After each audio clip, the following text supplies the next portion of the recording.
Bacaan dari surat pertama Rasul Petrus. Saudara-saudara, terpujilah Allah dan Bapa Tuhan kita Yesus Kristus. Berkat rahmat-Nya yang besar, kita telah dilahirkan kembali oleh kebangkitan Yesus Kristus dari antara orang mati. Kita lahir untuk hidup penuh harapan dan untuk memperoleh warisan yang tak dapat binasa, yang tak dapat cemar dan tak dapat layu, yang tersimpan di surga bagi kalian. Kuasa Allah telah memelihara kalian karena iman, sementara kalian menantikan keselamatan yang telah tersedia, yang akan dinyatakan pada zaman akhir. Bergembiralah akan hal itu, sekalipun sekarang ini kalian harus berduka cita sejenak oleh berbagai-bagai pencobaan. Semuanya itu dimaksudkan untuk membuktikan kemurnian iman kalian yang jauh lebih tinggi nilainya daripada emas yang fana, yang diuji kemurniannya dengan api, sehingga kalian memperoleh puji-pujian, kemuliaan dan kehormatan pada hari Yesus Kristus menyatakan dirinya. Sekalipun kalian belum pernah melihat Dia, namun kalian mengasihinya. Kalian percaya kepada Dia, sekalipun kalian sekarang tidak melihatnya. Kalian bergembira karena sukacita yang mulia dan tidak terkatakan, karena kalian telah mencapai tujuan iman, yaitu keselamatan jiwa kalian. Demikianlah sabda Tuhan. Tuhan bersamamu.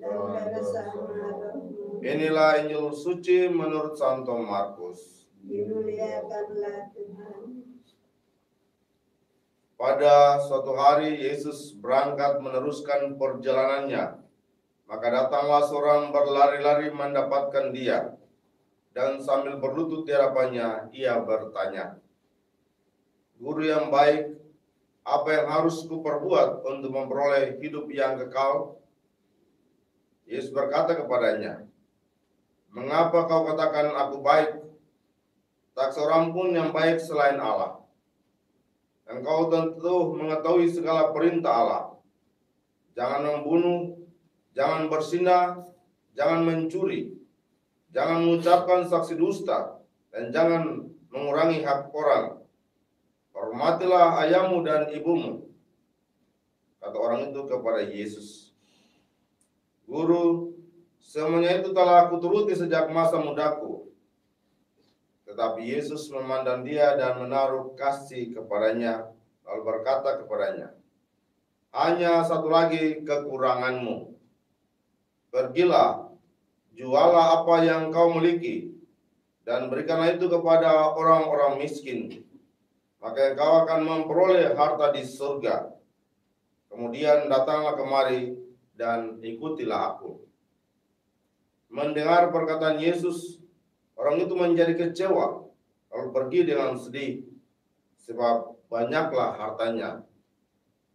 Lalu Yesus memandang murid-murid di sekelilingnya dan berkata kepada mereka, "Alangkah sukarnya orang yang beruang masuk ke dalam kerajaan Allah."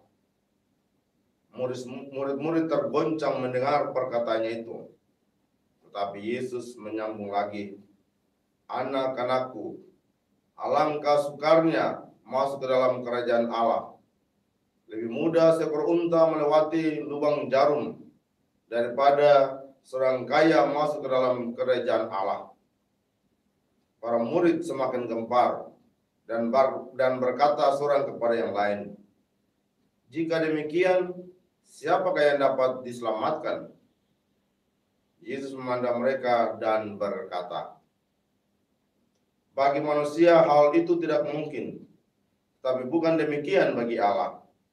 Sebab bagi Allah segala sesuatu adalah mungkin." Demikianlah sabda Tuhan. Terpujilah Kristus. Konfrater, saudara-saudara yang terkasih dalam Tuhan kita Yesus Kristus. Pertanyaan utama dari kita orang beriman, yakni apa yang harus kuperbuat untuk memperoleh hidup yang kekal? Kalau orang yang punya profesi guru akan bertanya apa yang harus kuperbuat sehingga menjadi guru yang baik, pengajar yang baik, atau orang yang pengusaha bertanya apa yang harus kuperbuat sehingga usaha semakin berkembang, semakin sukses. Dan semua profesi, semua bertanya tentang apa yang harus dibuat supaya semakin berkembang. Tapi kita orang beriman punya pertanyaan pokok, apa yang harus kuperbuat untuk memperoleh hidup yang kekal? Karena tujuan kita, tujuan akhir dari hidup kita yakni mengalami kehidupan kekal bersama dengan Bapa. Dan Yesus telah mengajarkan kita perintah-perintah Allah yang telah disampaikan, kita diajak untuk taat padanya. Tetapi ketaatan itu bukan sekedar hanya antara seorang bawahan dengan majikan lalu penuhi aturan-aturannya. Tetapi Yesus mau datang dan bersatu dengan Dia, bersatu dengan Allah lewat melepaskan segala sesuatu. Yakni Yesus tadi mengatakan dengan ungkapan jual segala sesuatu dan datang ikut Dia. Mengungkapkan melepaskan segala sesuatu dan hanya berpasrah pada Tuhan. Sikap inilah yang senantiasa dituntut oleh Yesus untuk menjadi syarat penting dan bahkan utama, yakni untuk memperoleh hidup kekal masuk dalam kerajaan surga. Yesus mengatakan memang ini sulit, yakni mau melepaskan segala sesuatu dan berpasrah saja pada Tuhan. Sulit. Tetapi bagi orang yang mau berusaha, mau datang kepada Tuhan, Yesus menegaskan bahwa di hadapan Allah segala sesuatu mungkin. Sehingga kita diajak hari ini dan seterusnya, mari dalam usaha pekerjaan kita selalu mau berpasrah pada Tuhan. Lalu apa sikap-sikap kita yang mau berusaha, mau berkegiatan, selalu mohon bantuannya dan selalu berpasrah padanya. Sikap kita yang peduli pada sesama karena ajakan Tuhan Yesus untuk memperhatikan orang-orang lain. Kita juga lewat kepedulian kepada sesama sebagai bagian dari amal bakti dan kasih kita pada sama dan Allah. Itu juga bagian dari kepasrahan kita pada Allah dan contoh-contoh yang lain. Mari kita berdoa agar dari hari ke hari dalam segala tugas dan pekerjaan kita selalu mengandalkan Tuhan, selalu berpasrah kepadanya, sehingga lewat itu dalam kerahiman dan belas kasih Allah kelak kita boleh memperoleh kehidupan yang kekal. Semoga demikian. Amin.